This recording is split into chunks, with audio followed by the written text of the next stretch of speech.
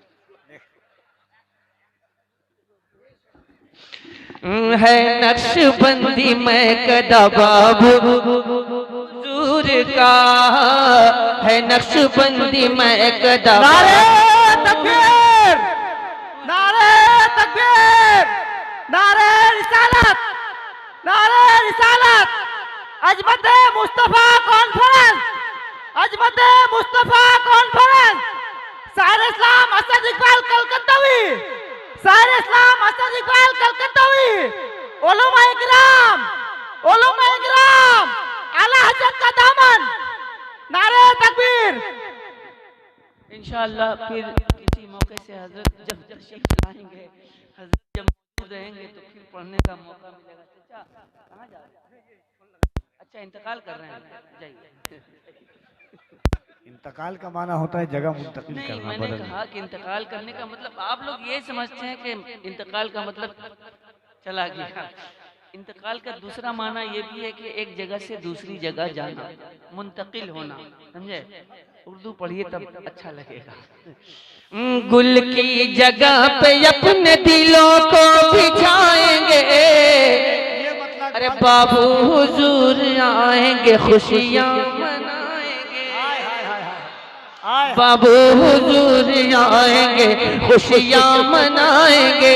खुशबू बता रही है कि जन्नत के फूल हैं, खुशबू बता रही है कि जन्नत के फूल हैं। और चेहरा बता रहा है कि आले रसूल हैं, चेहरा बता रहा है कि आले रसूल हैं।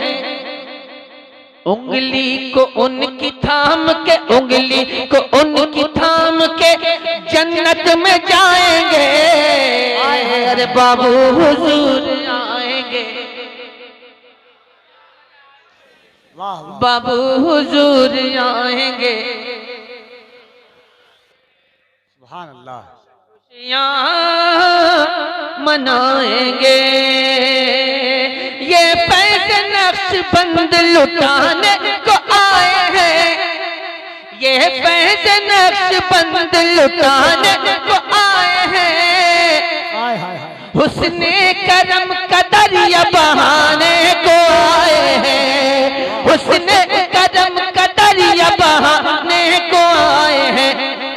फैजान खान है समरकंद पाएंगे, बाबू हुजूर आएंगे। खुशियां मनाएं। मालूम है ये कफील भाई कहाँ के रहने वाले हैं? कहाँ के हैं?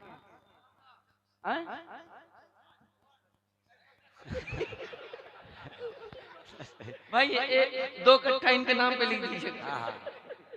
दो कट्ठा यहाँ कम है। लिखवा लीजिए, घर बना लीजिए।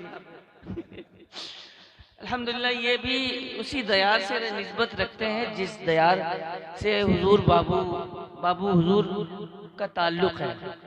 और ये कफील भाई भी जाले बहुत जाला है वहाँ पे, लेकिन उस जाला से निकल करके ये जाले में आ गए, कलकत्ता में बस गए। जाले के रहने वाले, जाले दरभंगा जिला का एक कस्बा है छोटा सा, लेकिन काफ़ी मशहूर है। और ये भी उसी दयार से ताल्लुक़ रखते हैं और बाबू हुजूर से बहुत करीबी ताल्लुक़ रखते हैं। अल्हम्दुलिल्लाह अब ये इनका मुकद्दर है कि दरभंगा में रह करके खानकाह समरकंद का फैज़ हासिल करते रहते हैं, वहाँ से फैज़याब होते रहते हैं। और अल्लाह करे कि बाबू हुजूर का फैज़ान आम से आम तर हो। सुभान अल्लाह। असल में लोग मुझको समझ नहीं पाते हैं कि मैं किस टाइप का आदमी हूँ। मेरे साथ रहिए फिर समझ में आएगा कि मैं किस टाइप का आदमी हूँ। मेरे साथ रहिए। लेकिन दो ही आदमी समझ में नहीं आता। मेरा जहाँ असल में साहिब दिल जो होते हैं ना, वो दिल का साफ आदमी होता है, जो आता है मुंह में बोल देता है, रखता है ये नहीं। हाँ अल्हम्दुलिल्लाह। और जो सुन्नी होता है वो उसका दिल, उसका सीना इश्क़ रसूल का मदीना रहता है। उसके दिल में कीना नहीं, उसका सीना कीने से पाक रहता है। अल्हम्दुलिल्लाह। दो शेर असद भाई से आप सुनिएगा। हूँ हाँ तो कहिए भैया, हूँ हाँ तो कहो, कुछ तो समझो यार। सुनिएगा दो शेर, मगर उस शान से, उस अंदाज से मैं कोशिश कर रहा हूँ। और अगर आप उतर गए तो फिर इंशाल्लाह असद असद हो जाएंगे। और आप अगर यकीन ना हो तो मुंबई का मजमा देखिएगा, वो मार देते हैं या मर जाएंगे। अगर हुजूर के नामूस पर मरने का जज्बा लिए हुए हैं तो पूरा मजमा दोनों हाथों को उठा के एक बार कहे लब्बैक या रसूल अल्लाह। इस अंदाज से नहीं, पूरी ताकत से लब्बैक या रसूल अल्लाह, लब्बैक लब्बैक लब्बैक लब्बैक। जरा और आवाज बुलंद करो यार। चलिए पहले आले रसूल के ताल्लुक से आले रसूल के आले रसूल की कदम बोसी पहले कर लें। आले रसूल की पहले कदम बोसी कर लें। नूरे अली के फूल हैं अब्दुल अली की जान, नूरे अली के फूल हैं अब्दुल अली की जान। अरे ढूंढे से भी न पाओगे उनसा असद मियाँ, ढूंढे से भी न पाओगे उनसा असद मियाँ। अरे उनके कदम को चूम के, उनके कदम को चूम के, उनके कदम को चूम के किस्मत जगाएंगे। अरे बाबू हुजूर आएंगे। बहुत बहुत शुक्रिया। भाई ने जो कहा वो दो शेर पढ़ता हूँ। पूछते हो मेरे आका की तजल्ली क्या है, पूछते हो मेरे आका पूछते हो मेरे आका की तजल्ली क्या है, पूछते हो मेरे आका, पूछते हो मेरे आका की तजल्ली क्या है। तुम ही बतला ओ खुदा की, तुम ही बतला ओ खुदा की, ये खुदाई क्या है। तुम ही